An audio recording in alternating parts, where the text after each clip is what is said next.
Assalamualaikum warahmatullahi wabarakatuh. Kali ini kita akan mempelajari tentang topologi jaringan, di mana topologi jaringan ini diajari di kelas 11 semester ganjil SLTA. Topologi jaringan masuk ke dalam kompetensi dasar 3.2.1, yaitu mengenal topologi jaringan, sehingga berapa banyak komputer yang terhubung, serta dampaknya yang terbatas. Tujuan dari pembelajaran topologi jaringan adalah 1. Siswa dapat memahami pengertian topologi jaringan. Yang kedua, siswa dapat menyebutkan macam-macam topologi jaringan.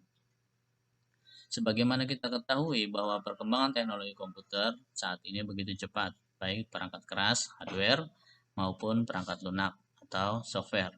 Jaringan komputer sudah menjadi bagian yang tidak dapat dipisahkan dalam kehidupan sehari-hari, terutama dalam perkantoran modern dan menghadapi persaingan di era globalisasi ini. Dulu, jaringan komputer hanya dapat diakses di perusahaan, universitas, dan perkantoran saja. Namun sekarang, jaringan internet sudah sampai ke rumah-rumah masyarakat dan bahkan RT/RW dengan RT/RW netnya. Hal ini dipicu dengan banyaknya provider yang menawarkan jasa layanan jaringan komputer yang terjangkau, sehingga pengetahuan mengenai jaringan sangatlah diperlukan, terutama bagaimana cara membuat atau mengkonfigurasi jaringan komputer agar manfaatnya dapat dirasakan dalam kehidupan sehari-hari. Pertanyaannya adalah, apa sih topologi jaringan itu? Topologi jaringan adalah cara untuk menghubungkan komputer dengan komputer yang lain. Pada intinya, jaringan komputer merupakan jaringan kabel. Dua macam topologi jaringan berdasarkan fungsinya. Yang pertama adalah topologi fisik. Yang kedua adalah topologi logik. Berdasarkan karakteristiknya, topologi fisik adalah jaringan yang menggunakan metode atau cara yang dapat digunakan untuk menghubungkan workstation atau komputer-komputer dalam suatu jaringan. Sedangkan topologi logik adalah gambaran hubungan secara logika yang terjadi pada setiap komputer dalam suatu jaringan. Jadi topologi fisik adalah topologi real atau menggunakan topologi kabel. Sedangkan topologi logik adalah gambaran saja, ya, skema saja. Untuk jaringan LAN atau Local Area Network dikenal 3 topologi jaringan yang sering digunakan, yaitu yang pertama topologi bus, yang kedua topologi star atau topologi bintang, yang ketiga adalah topologi ring atau topologi cincin. Yang pertama topologi bus. Topologi bus merupakan jaringan komputer yang menggunakan kabel tunggal untuk menghubungkan semua komputer. Kita lihat di situ di gambarnya bahwa topologi bus itu menggunakan kabel lurus gitu ya, yang menghubungkan beberapa komputer atau klien ya, yang dihubungkan dengan terminator. Semua perangkat dapat berkomunikasi dengan mengirim pesan broadcast melalui kawat. Semua perangkat lain dapat melihatnya, tetapi hanya penerima pesan yang dituju yang benar-benar dapat menerima dan memproses pesan. Topologi bus relatif mudah untuk diimplementasikan karena tidak memerlukan banyak kabel dibandingkan dengan topologi yang lain. Namun, jaringan topologi bus hanya dapat bekerja dengan baik jika jumlah komputer yang tersambung tidak terlalu banyak atau dibatasi. Jika lebih dari jumlah yang dibatasi dan kabel jaringan utama mengalami kegagalan, maka seluruh jaringan menjadi tidak dapat digunakan. Karakteristik topologi bus adalah node-node dihubungkan secara serial sepanjang kabel, dan pada kedua ujung kabel ditutup dengan terminator. Proses instalasi yang sangat sederhana karena hanya menghubungkan antar simpul saja. Biaya yang sangat ekonomis karena hanya dibutuhkan kabel dan konektor yang harganya tidak terlalu mahal.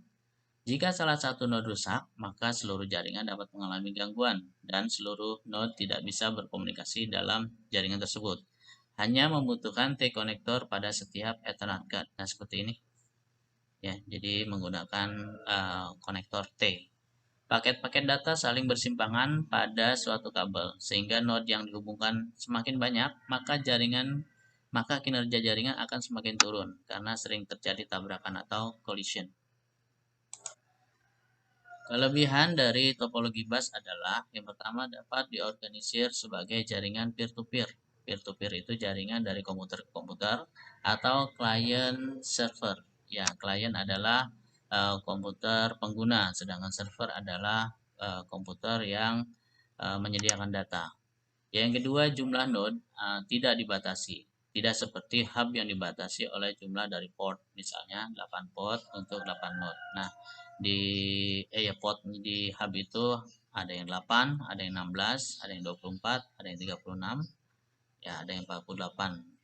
Yang ketiga, kecepatan pengiriman data lebih cepat karena data berjalan searah. Yang keempat, lebih mudah dan murah jika ingin menambah atau mengurangi jumlah node. Yang B atau yang kedua adalah topologi ring. Topologi ring ini membentuk cincin ya. Topologi ring cocok digunakan untuk sebuah perusahaan dengan skala kecil karena proses instalasinya yang mudah. Pengertian dari topologi ring atau disebut juga topologi cincin adalah jenis topologi jaringan yang digunakan untuk menghubungkan sebuah komputer dengan komputer lainnya dalam sebuah rangkaian yang berbentuk melingkar seperti cincin. Karakteristik topologi ring adalah yang pertama, node-node dihubungkan secara serial sepanjang kabel dengan bentuk jaringan seperti lingkaran. Layout yang sangat sederhana seperti pada topologi bus. Paket-paket data dapat mengalir dalam satu arah sehingga tabrakan dapat dihindarkan. Yang keempat, masalah yang dihadapi sama dengan topologi bus, yaitu jika salah satu node rusak, maka seluruh jaringan tidak dapat berkomunikasi satu sama lain. Kelebihan topologi ring adalah yang pertama, pesan berjalan pada satu arah sehingga tidak ada bahaya terjadinya tabrakan data. Yang kedua, aliran data mengalir lebih cepat karena dapat melayani data dari kiri dan kanan server. Yang ketiga, waktu untuk mengakses data lebih optimal. Kekurangan topologi ring adalah yang pertama, dibutuhkan perangkat tambahan untuk mencegah terjadinya tabrakan data. Yang kedua, jika satu koneksi terputus, maka semua jaringan akan berhenti. Yang ketiga, penambahan terminal atau node menjadi lebih sulit bila port sudah habis. Yang ketiga atau yang C adalah topologi star. Sesuai dengan namanya, topologi star adalah topologi yang membentuk bintang, ya. Topologi star merupakan topologi jaringan yang memiliki kontrol terpusat. Nah, ini terpusat di sini gitu ya, di hub.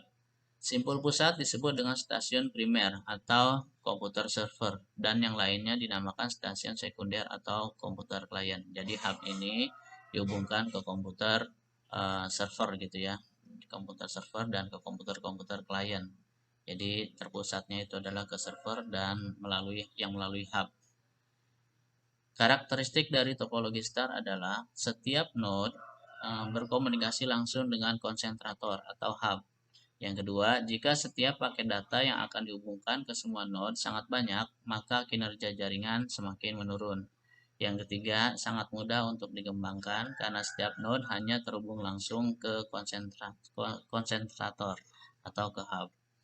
Yang keempat, jika salah satu kartu Ethernet rusak atau kabel ada yang terputus pada node, maka seluruh jaringan masih tetap berkomunikasi. Artinya kalau misalkan satu komputer itu mati, maka komputer yang lain masih tetap bisa gitu ya. Nah, ini adalah gambar dari suatu hub yang dimana hub ini dihubungkan kepada semua komputer. Jika satu komputer ini rusak, maka komputer yang lain ini atau klien-klien ini masih tetap bisa berkomunikasi ya, atau bisa melaksanakan tugasnya melalui server ya. Jadi yang ini aja yang rusak. Nah, ini adalah Ethernet card-nya nanti dihubungkan ke semua komputer baik server maupun klien. Kelebihan dari topologi star adalah yang pertama, hub dapat mencegah terjadinya tabrakan data. Yang kedua, jika suatu koneksi terputus antara piranti dan hub, piranti lainnya tetap beroperasi. Kinerjanya optimal karena lintas kabel dari terminal ke server yang pendek. Yang keempat, penambahan atau pengurangan terminal tidak mengganggu operasi yang sedang berlangsung. Sedangkan kekurangan dari topologi star adalah yang pertama, dibutuhkan perangkat tambahan berupa hub untuk mencegah terjadinya tabrakan data atau collision. Yang kedua, jika hub rusak, seluruh jaringan akan berhenti. Yang ketiga, jumlah terminal terbatas. tergantung port yang ada pada hub.